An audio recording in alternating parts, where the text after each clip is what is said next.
All right, good afternoon, everybody. Welcome to our Investor 360 program for the month of August. This is a program that is sponsored by Stubbs Alderton Markleys. We are a law firm located in Sherman Oaks, and our Preccelerator program is located in Santa Monica, California on the Promenade. If I seem distracted, I'm also managing the people coming into the room here. So bear with me so I get people in. Today, I am really excited to have an old friend of mine who I've known for almost 20 years to be our guest. And this will be a fireside chat type program.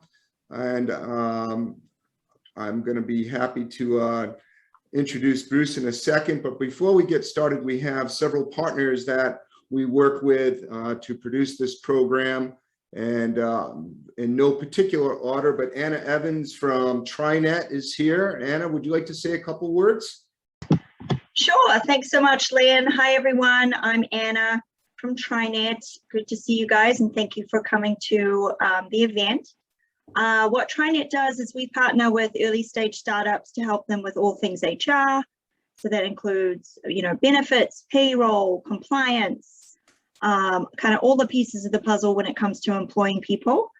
Some of the local companies that we've worked with are Snap, Ring, Dollar Shave Club, Netflix. So we help them scale and grow. And I look forward to listening to the speaker today. Great to see you, Bruce. Thank you. Good to see you too. Thanks, Anna. Also, a partner in this program is Silicon Valley Bank, and today we have Mark Reminisu, and I probably didn't pronounce it right, Mark, but why don't you give us an introduction? Sure. So first off, I'd like to say, I'm sitting here representing SVP today, but I'm also in my prior life as a startup founder. I was a Stubbs Alderton client.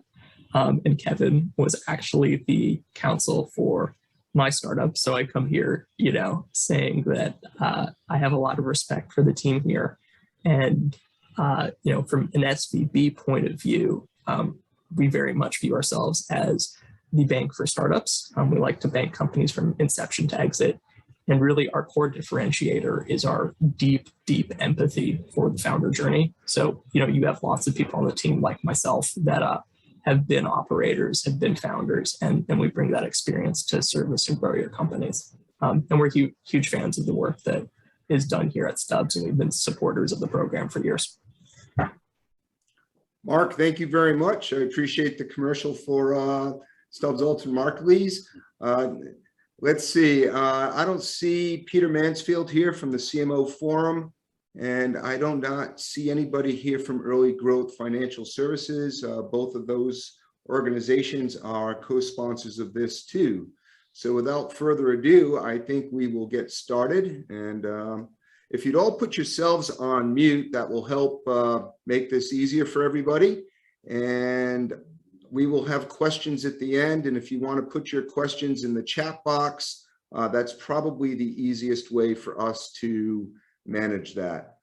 One thing before we start, the Preccelerator program is a program of Stubbs Alderton Markleys. We're a full service law firm, as I said, located in Santa Monica, California. We're in Sherman Oaks, California. We actually have our managing partner here, Scott Alderton, and Kevin DeBray. Kevin or Scott, would you like to say anything about the firm before we get started? Kevin? I was looking to unmute, sorry. That's all right. Not really much. I mean, it's great to see all of you. I know many of the faces, and I don't know others. And if I don't know you, I'd love for you to reach out to me so we can get to know each other.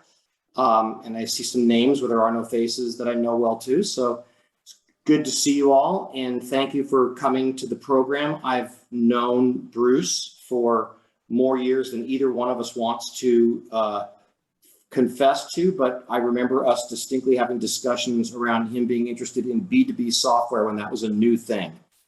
So looking forward to hearing Bruce's comments, and I appreciate all of you taking the time to spend a little bit of time with us today. Thank you.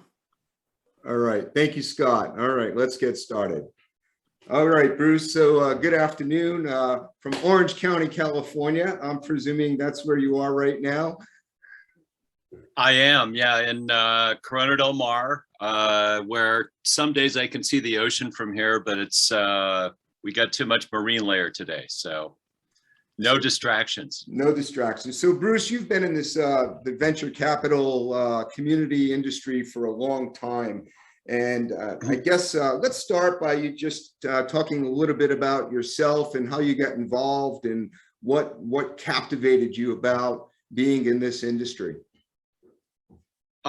Yeah, sure. In terms of my background, it's kind of been a journey like for a lot of people, but I started out as a lawyer and in fact practiced with Kevin DeBray. We were both at Brobeck, one of the great tech firms in the 80s and 90s that didn't quite make it to the finish line. They split up in 2003. And Kevin and I both worked together. Well, initially, Kevin, I believe, was in the Palo Alto office and then came, or maybe it was LA, and came down and joined us in Orange County in the Irvine office for a number of years. And had the pleasure of having Kevin as a partner, which was great. We worked on some of the kind of seminal deals in the 90s. Everything from Paragain Technologies to Broadcom to Buy.com and Advanced Logic Research. So, back to the IBM clone era, kind of picking up on Scott's remark about how far back we go in tech. And then in 2001, I partnered up with Henry Samueli, who was one of the founders of Broadcom, and by then was looking to do venture investing in support of Broadcom. And we formed Miramar Ventures at that time to invest in sort of Series A to Series C round of semiconductor companies that were of interest to Broadcom. And I did that for the better part of a decade. And then in 2014, partnered up with Sherman Atkinson, who had been at Austin Ventures previously, and then an LA company that you guys might all recall. He was the COO of MySpace, or Intermix Media, which owned MySpace. Did the turnaround and sold it to News Corp in 2006 before joining Austin Ventures. And then I knew him from when his company got acquired by Buy.com in the 2000-2001 timeframe. And so in 2014, Sherman and I partnered up on Miramar Digital Ventures, kind of keeping the Miramar brand, but focusing no longer on semiconductors, but on software, mobile software, Internet of Things, and artificial intelligence. And we've been investing together ever since on the thesis of seed and feed investing, which I could talk about a little bit later. But it's kind of a unique approach to taking high risk companies at the earliest stage and, for the most part, doing well in terms of outcomes. So 20 years, I guess, in the corporate venture and venture business, and then probably another 15 or so doing tech investing before, or tech lawyering before that, where I was a corporate lawyer, M&A and IPO. Excellent. So let's talk about Miramar Digital Ventures a little bit, and how many funds do you have under that, within that firm, investment firm, and what size are they? What, over the years, what have been some of your most exciting investments? And I think it's instructive sometimes to talk about things that go wrong. So if you're willing to talk about anything like that, I think those stories are always really interesting.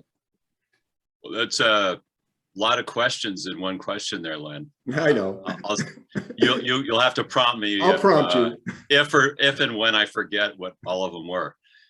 Yeah, so we started Miramar Digital, like I said, in 2014. That was a relatively small fund, 25 million. And then we raised Miramar Digital Ventures 2 at the very beginning of last year. Thankfully, just before COVID, we had our first close, and we've closed on about 80 million in commitments in that fund. And so that's the one that we're actively investing. Miramar Digital 1 is fully invested, and we're starting to see exits. We've had 2 IPOs out of that fund. Another one that's hopefully on the horizon here in the next year or so, and then a number of companies that we invested in pretty early in that fund are kind of getting to Series B, Series C stage. Some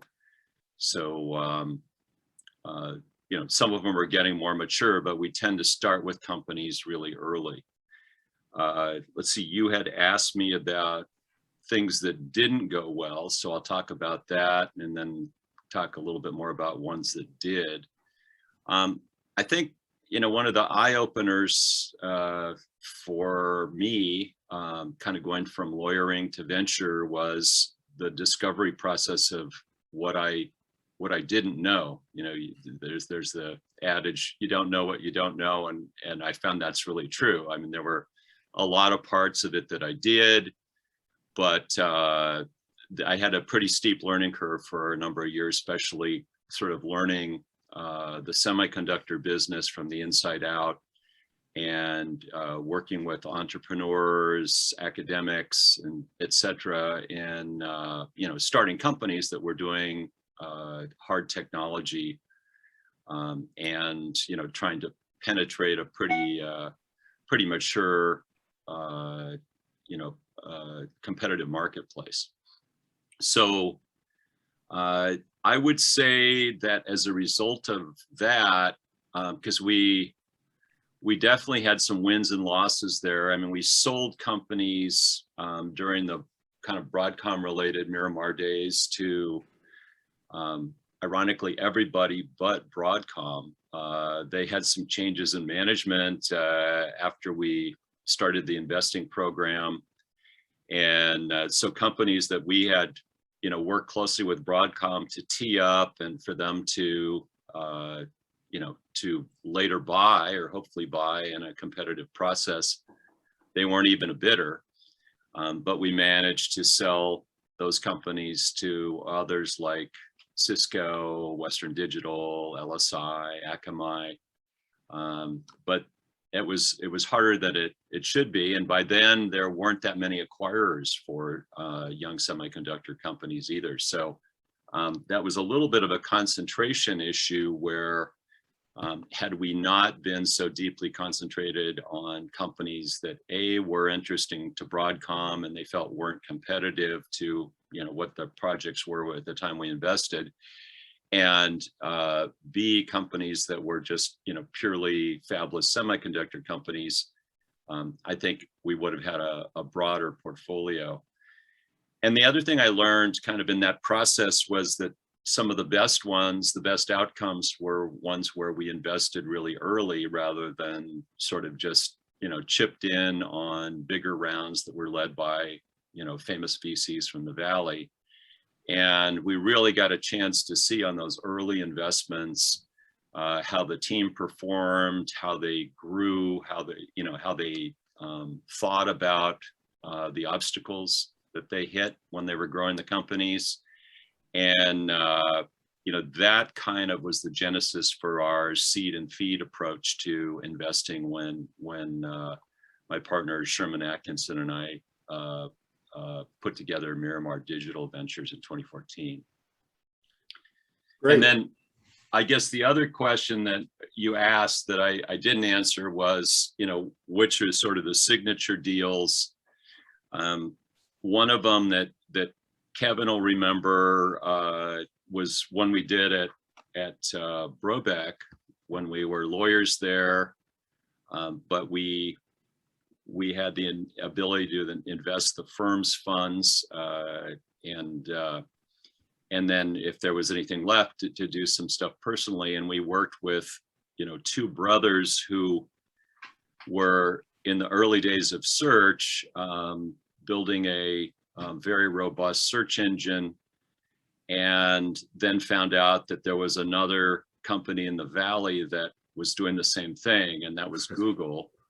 And this is sort of the classic pivot where they sort of went back and said, well, Google's raised, even at that time, tens of millions or more. They were kind of scuffling to raise a couple $1 million. They had a bunch of coders in a little house up in the Hollywood Hills, where they were getting hassled by their neighbors because they were taking over the parking places all over the street. And this company was originally called Oingo, and then renamed themselves Applied Semantics, and they took their patent portfolio and focused on not just search, but correlating advertising to search. And Google realized along the way that before they could go public, they needed to add some revenue stream to their market domination, and acquired Applied Semantics. So that was a great exit and a great relationship that Kevin and I have to this day with the founders, Gil and Eitan Elbaz, who've gone on to found a lot of other great companies, or involved with 10110 Ventures. So very wonderful relationship, and kind of one of the real early surprise success stories in LA, because they adapted to adversity. And then Eitan was a co-founder of a company called Scopely that was an early platform, sort of melding AI and social with mobile gaming.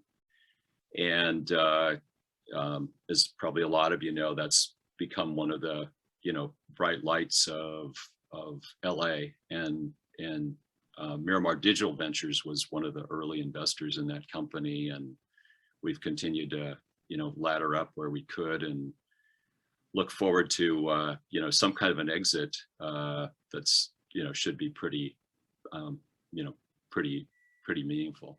Absolutely, absolutely.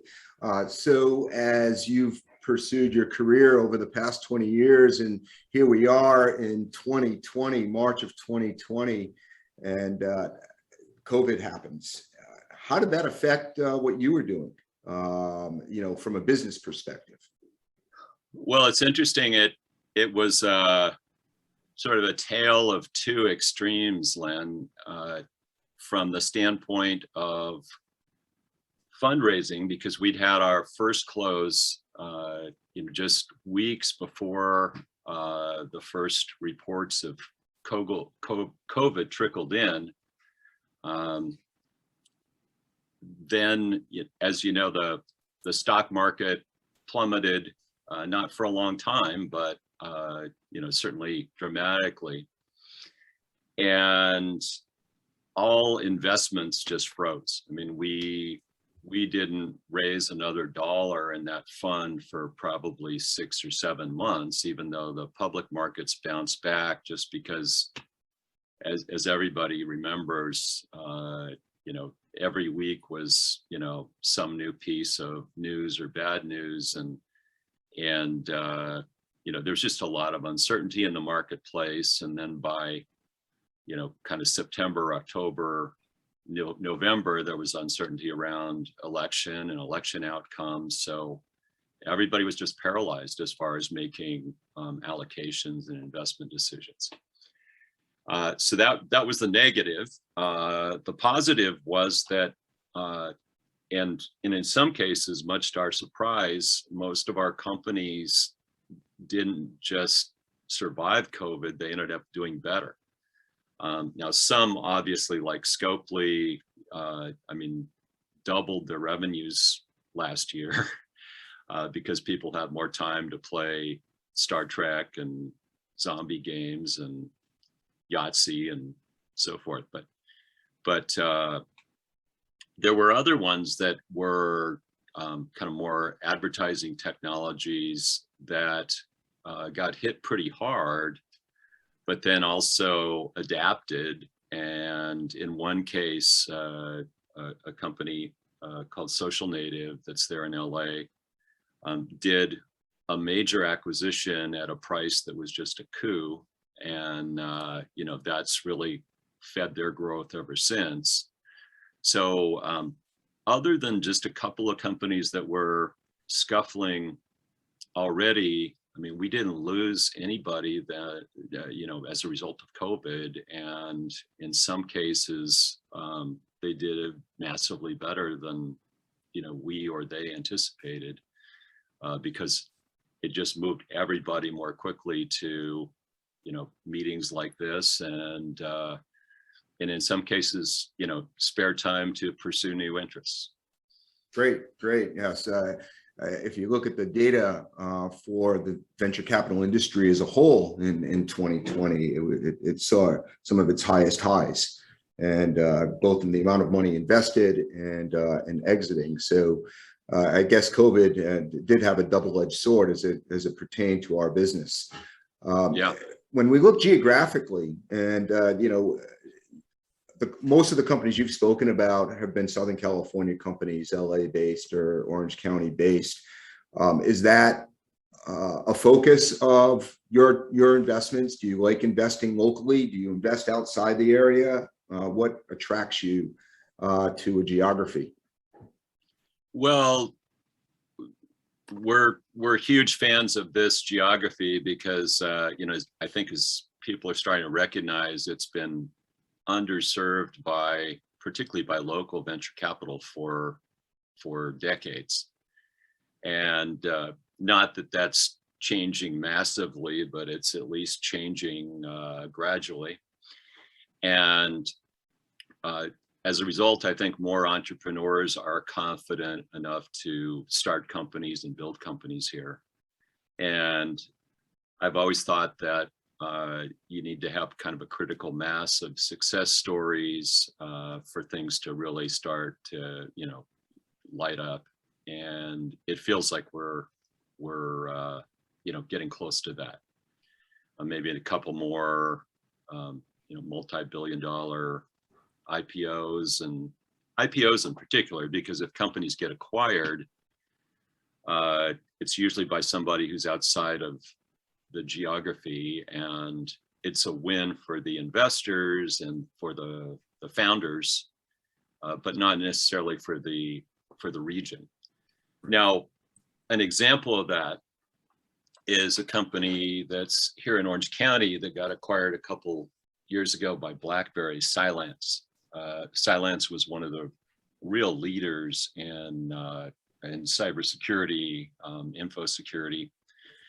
And their founder, Stuart McClure, stayed with BlackBerry as long as he was supposed to, and then is now working on a project that we're collaborating on. And also he's working with us as an entrepreneur in residence at Miramar Digital Ventures. And it's been interesting because as people, you know, this always happens, but once an acquisition occurs of a company like that, over time, you know, there's a lot of smart people who have entrepreneurial instincts, and they say, well, I think I'm gonna team up with this group of people, and we're going to then you know, start our own company. And to your question about geography, kind of one of the you know, great prospects in our portfolio in the new fund is a company called NetRise that the founders came from Cylance, but they weren't in Southern California. They were in Austin, Texas. And so we've, you know, tracked them. We're in the process of closing a massively oversubscribed seed round that we're leading, and the company just has really amazing prospects, but they're not here in Southern California. But if we weren't here, and the leadership team of Cylance weren't here, and if Cylance weren't acquired, that opportunity wouldn't have presented itself. And so we're seeing that kind of all over the place. We've got investments in Denver that came the same way. And then, the other thing is that people who were there, who've worked with us, then, recommend us to the entrepreneurial community there. And pretty soon we don't just have one company in these places, but we have multiple companies.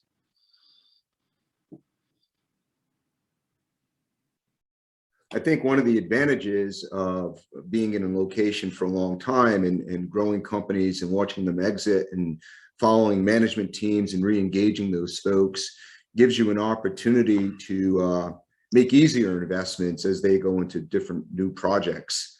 It looks like that's how you've built a good portion of your portfolio.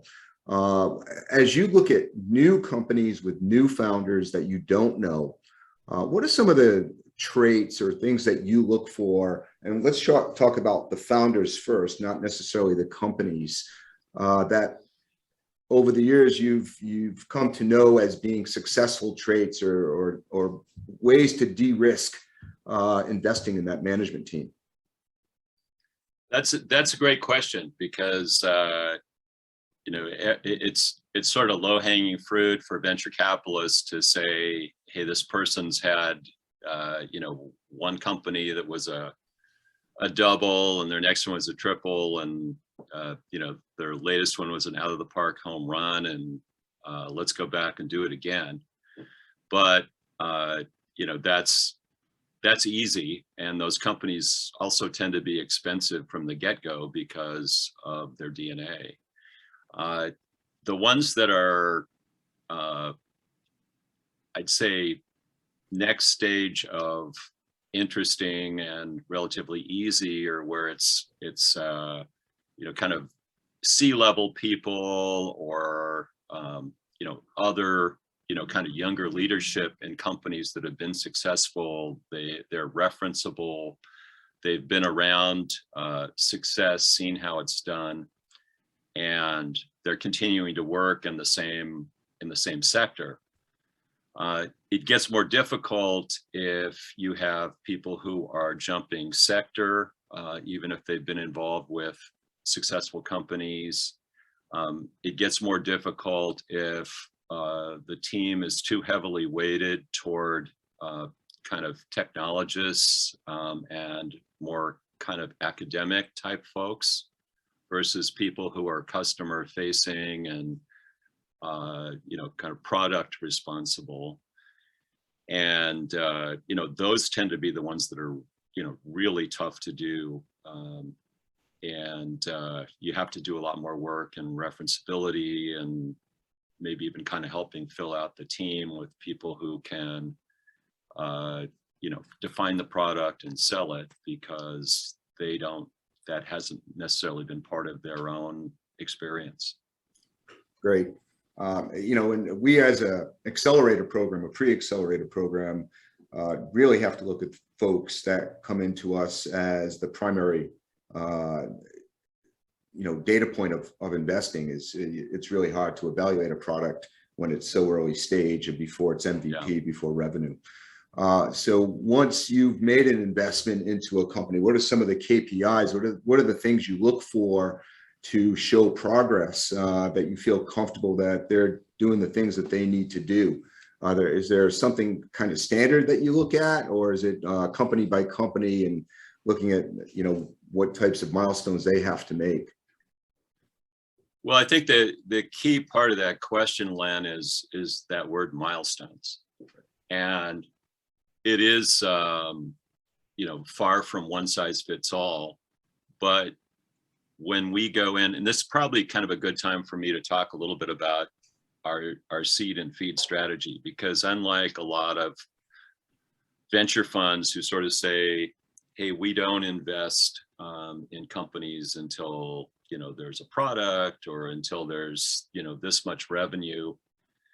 We, will invest when it's, still an idea. And the way we de-risk that is we don't invest a lot of money, and we'll do that across a number of companies. In our first fund, we invested in 26 different companies. We put an average of about $200,000 to $250,000 in their pre-seed or seed round. And then we had in each case set milestones where we said, hey, the company's really going to sort of have to hit this milestone within this period of time for us to seriously think about putting more money to work. And when we modeled the fund, I mean, 25 million in some ways sounds like a lot of money, but it's also, especially if you made 26 seed investments, you don't want to just say, okay, every company gets, $750,000 to $1 million. What the way we saw it was that we'd like to see maybe 5 or 6 companies of those 26 emerge as, the real standouts, and put as much of our fund as possible behind those companies. And so ones like Scopely were easy, where, every year they were doubling or tripling their revenue, and, seldom making, any mistakes. And then there were other ones that, kind of got off to a really strong start. We put in additional money, and then, the team just, sort of hit a ceiling. That'll happen too. And then that's where we have to really kind of help them make some hard decisions about paring back, hiring other people, maybe kind of changing their product direction. And we, have no reservations about getting as involved as we can in those situations, without ever going in and saying, hey, we'll run your company for you. Right. And that's a failure, total failure, if they're asking me to run their company. So anyway, we in that first fund, we ended up having probably 8 to 10 of the 26 companies that we consider to be breakouts. And with the new fund and the permission of our investors, we've done several crossover investments and expect to do others where the new fund comes in a later stage and the most successful companies. So the milestones themselves are specific to the company, but you can always say that the best ones don't move slowly. I mean, it's always a red flag for me when I meet a team where, even if they're starting to get some traction with product or even revenue, but they've been at it for 7 years, you kind of scratch your head and say, well, what happened? Why wasn't it faster? Why weren't you able to grow it more quickly? So speed is paramount. And I think, we love founders who are gritty and careful with the money, as if it were their own, and don't kind of overspend and get over their skis. Excellent. That's a great takeaway, is looking at the speed of traction and how fast and nimble a company can move, either with the market or with forces that are helping them grow. So let's kind of segue as a company grows and now they're raising their A and B round. Are there other venture capital firms you like to syndicate with, or how do you bring others to the table? Well, great question. I mean, what we typically like to do is, kind of sit down with the team well ahead of a fundraise and kind of go through the deck with them, work with them on the pitch, and then also talk to them about, kind of who they've talked to already, how's it gone, who's, in some cases, who's approached them. And we kind of look at syndicates as sort of, if you could choose your family and your in-laws and so forth, who would you want to have? And it's not, and in many cases, it's not somebody we really know well or even knew before, but if they have the right kind of expertise, we spend the time to get to know them. And we always feel like it's end of day, the founder's choice, but we're not shy about, kind of sharing our opinion too. But the goal is to have a syndicate that, can help grow the family and raise the family and make it successful. And there are a lot of great groups here in Southern California and throughout the country that we like to work with. And I wouldn't say there's anybody in particular. I mean, it's not like, we're not like kind of one of these ensemble firms where our playbook is, we always go to the same people for co-investment or anything like that. And we kind of look at expertise. There's certainly people we like to show it to because they always give us good feedback and, answers quickly, yes or no. But again, it depends on the company and sort of what their needs. And sometimes the founders have, great Rolodexes on their own and we're not able to add that much, but it varies. Okay, let's talk about the magic word of valuation and what's trending and how do you see valuations today versus say 10 years ago or say 2 years ago? Probably same thing you hear from everybody, which is I see that smirk on your face. Expensive. Expensive. Yeah, I mean, it's great, I think, for entrepreneurs because, they have a choice of sources of capital.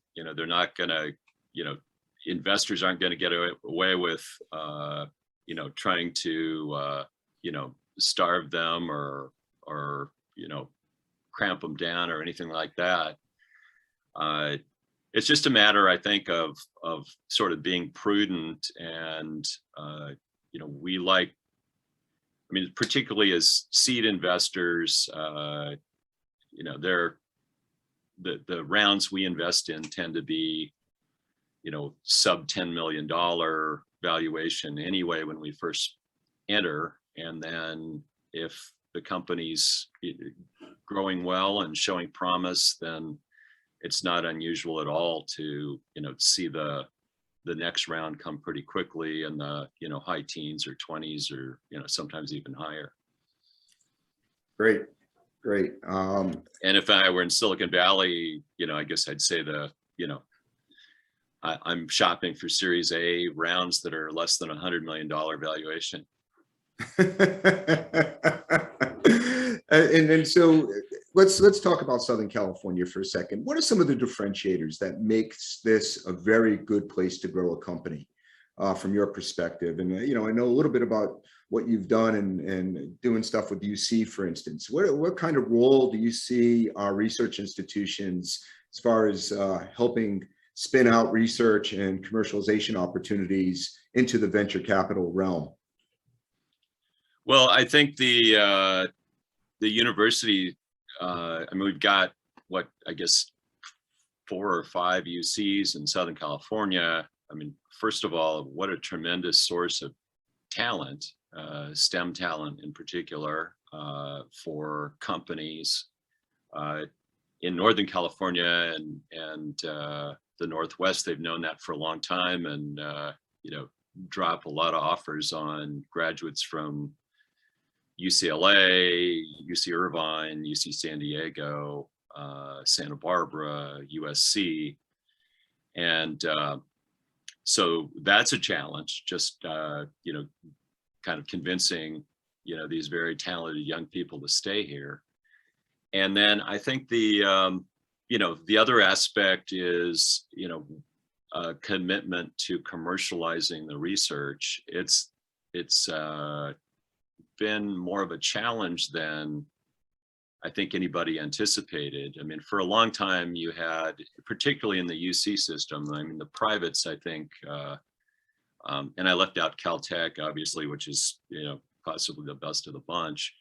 But in the public institutions, for it seemed like decades, there was kind of this bias against working with companies, commercialization, because these were the avaricious capitalists that were going to try to steal their ideas and exploit them and that sort of thing. And this wasn't so much the professors themselves, but the tech transfer offices in these UCs. And I think we finally got that turned around in the last decade, a much, I think, more positive and realistic approach UC-wide to commercialization and tech transfer and entrepreneurism. But there's still some fundamental barriers in the UC system because, first of all, there haven't been enough kind of commercialization success stories, especially in terms of companies. And then you still have, I'd say, a big part of the faculty and their incentive programs focused on things other than commercialization. So as much as, you've got things like the Cove Fund down here and a number of programs at UCLA and UCSD, there's still that barrier because the faculty aren't rewarded and it's not factored into their tenure as far as, kind of bringing these ideas to the market. And, that's probably the next big step to kind of getting them at least on a level playing field with Stanfords and Caltechs and at USCs of the world. Great observations and really instructive on how to move forward in working with those different institutions. Let's switch gears just a little bit and talk, what industries do you like to invest in? And what if someone had something that they wanted to bring to Miramar Digital Ventures, what's the best method to get in front of you or get introduced to you? Well, in terms of industries, I mean, our thesis is that, everything is being disrupted these days by data science and artificial intelligence. And so we look more at the team to see if they have, some kind of real chops and talent in that area. And then, what's the size of the market and, what industry is that market in that they're going after, and then do they have DNA around the technical team to, really define the product and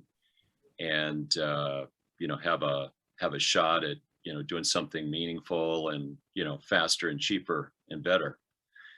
And so we saw that in Scopely, almost a decade ago with, with the founding team there and their use of, analytics around mobile game usage and the creation of, in-game purchases, and then eventually just, building this platform that keeps, feeding into itself. And we've seen it with smart home. There's a company called Ratio that some of you may have seen, and we invested in them about 5 or 6 years ago, where they were out to sort of change how homeowners and landowners were using water. And it was really a mission to try to save a valuable resource, but using data science to do it. Everything from weather data to what neighbors were doing, when they were watering, what kind of plants they were using. And, that's turned out, that company's basically led its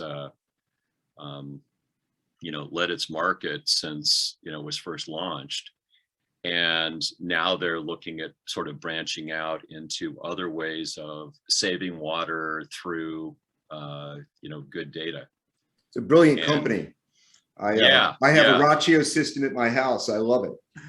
Yeah, it's funny. Everybody says that, and so it's a great company to be associated with. And that's one where there's a new CEO this year. Actually, a woman who's based here in Southern California, Kimberly Stentovich, who was formerly region head of Walmart here, and before that Home Depot, and just has great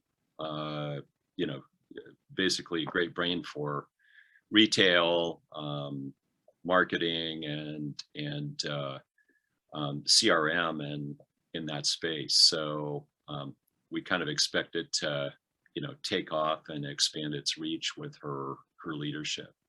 Great. I want to save some time for questions, but I do have one hard question left, and it goes to the topic of diversity, equity, and inclusion, and how our industry is addressing that, globally. And are there things that you're doing within Miramar Digital Ventures or within the ecosystem to help improve the number of underserved communities or founders? Well, I think the main thing is, we have always, really supported, founders who were, first generation Americans, people who, didn't come from privileged backgrounds. And part of that selfishly in terms of a lot of times those people are the most successful founders. So, it's something that we've been emphasizing for a long time, and, have sort of a great, group of people that are either technical or, product leads and CEOs in our companies. And I guess I would also say that it's the kind of thing where, we've always just tried to, focus on the best ideas, the best people. And, if you don't go in with a bias, you find that, you have the privilege of supporting, really great people from a lot of different backgrounds. Great. And then one last closing idea from you. If you wanted to leave this group of people with something that's inspiring or brilliant, what would you like to say? Wow. Any questions? Okay, you can do that. Yeah, I don't, I sort of see myself, I'm not a, thought leader in any way. I just, I'm a very curious guy. And so I'm always interested in, what other people are doing, how they're approaching things, how they're innovating.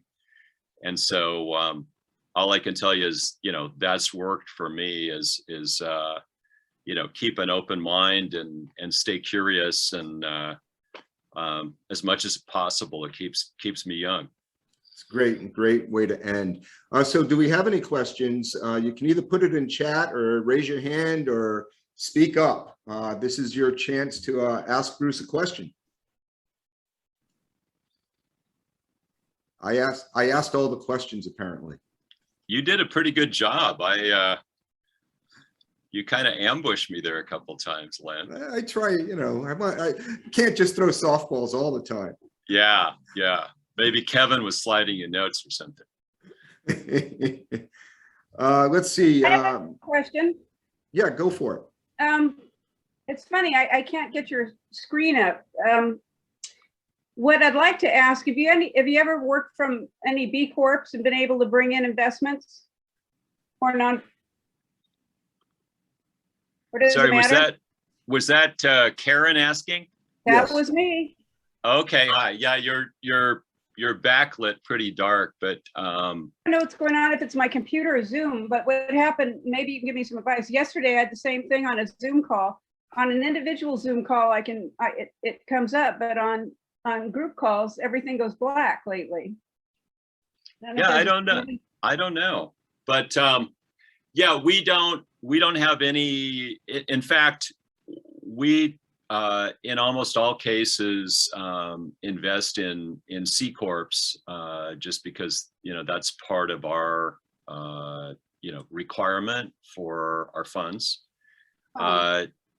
There are, you know, there's one company I believe that you know, got you know, some kind of a concurrent B Corp status, but you know, I can't tell you anything about it. Great. Let's see. Chris Lapp asked, do you like to see a deck, or what do you want to see when people first reach out to you?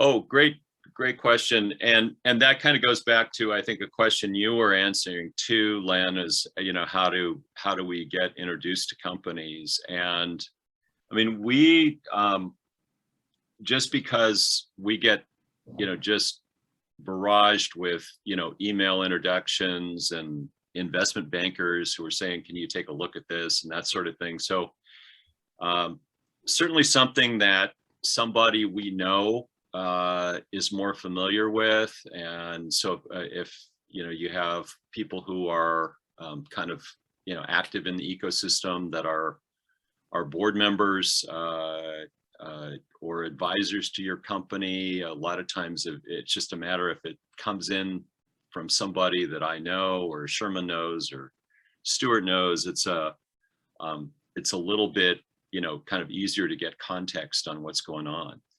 And then we do like to find out something about a company before we set up a call or a first meeting.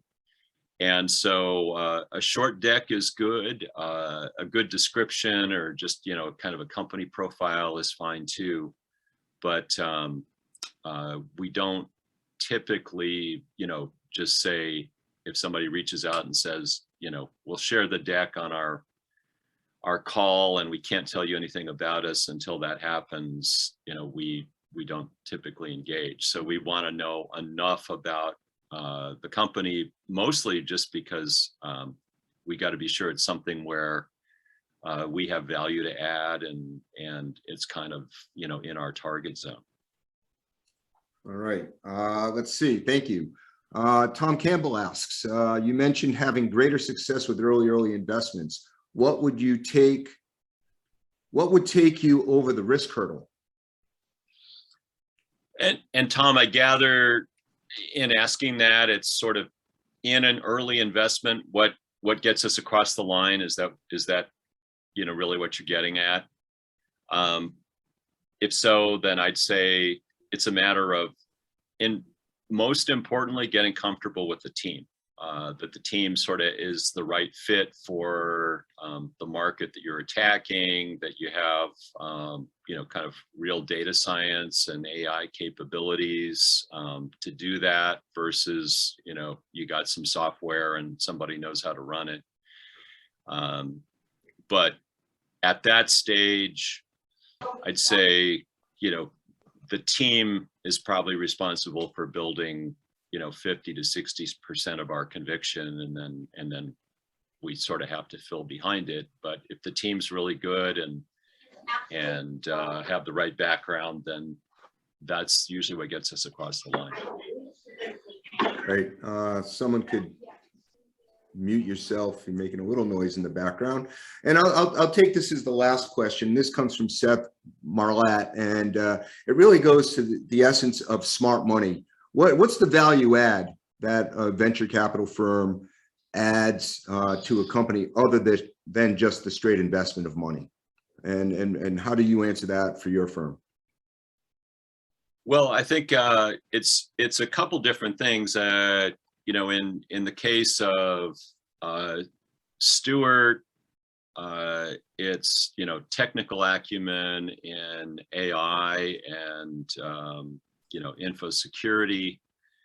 In Sherman's case, I mean, he was a great operator. I mean, really did kind of a phenomenal job with his team when they went into intermix. It had been, delisted and, was sort of bumping along the bottom as a public company. And, they turned it around in a year and sold it for almost $700 million.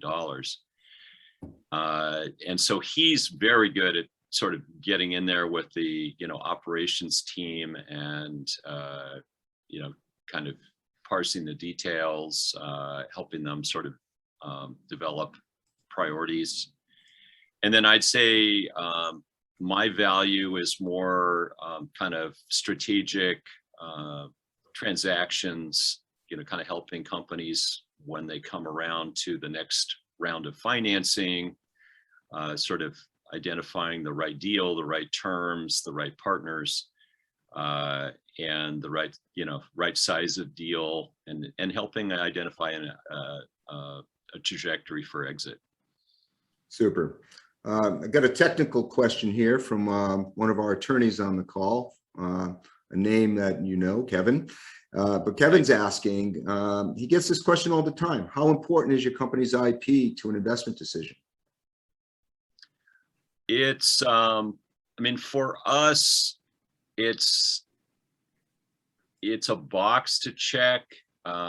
It's something where the more you have, the better, but you can also sort of have too much or put too much emphasis on it, because you don't want the company to get acquired for its IP, but you don't want its lack of IP to be an obstacle to a good valuation too. So, and of course, Kevin, what IP they do have should be adequately protected, and they should have a great IP lawyer working with them. Awesome. And I guess there's one last question that I see, and then this has to do with when someone sends you a deck, Bruce, what captures you in the first couple of slides, and then what compels you to want to read to the end of that deck to get to slide 20? Well, I'll answer that assuming that, because I get a lot of decks that are just unsolicited. So I'll assume that this is a deck that, I've requested, or somebody that I hold in high regard says, you have to read this. This is really important. And, in that case, the team slide is pretty critical, kind of going back to my point, at least for early stage, that, you want to see kind of the right people who can climb the mountain. And then otherwise, I mean, what's captivating to me is sort of seeing how unique is their solution or their approach to a problem. I mean, there's and how big is that problem? I mean, sometimes you see people, not very often if they're experienced, but sometimes you see people, who've put a lot of effort and a lot of resources into solving a problem that's just kind of ho-hum. And so, there has to be a match and a big enough opportunity that it's worth the risk. All right. Well, there are no other questions that I see in chat, so I think this would be a natural time to say thank you to you, Bruce, for your time today. It's great to see you.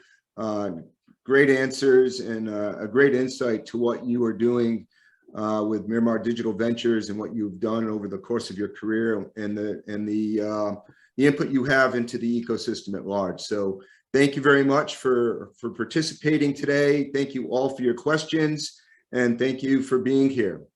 Well, my pleasure, and thank all of you for coming, and look forward to seeing you guys in person, sometime soon. All right. Thank you all. Good to see you again. Take care.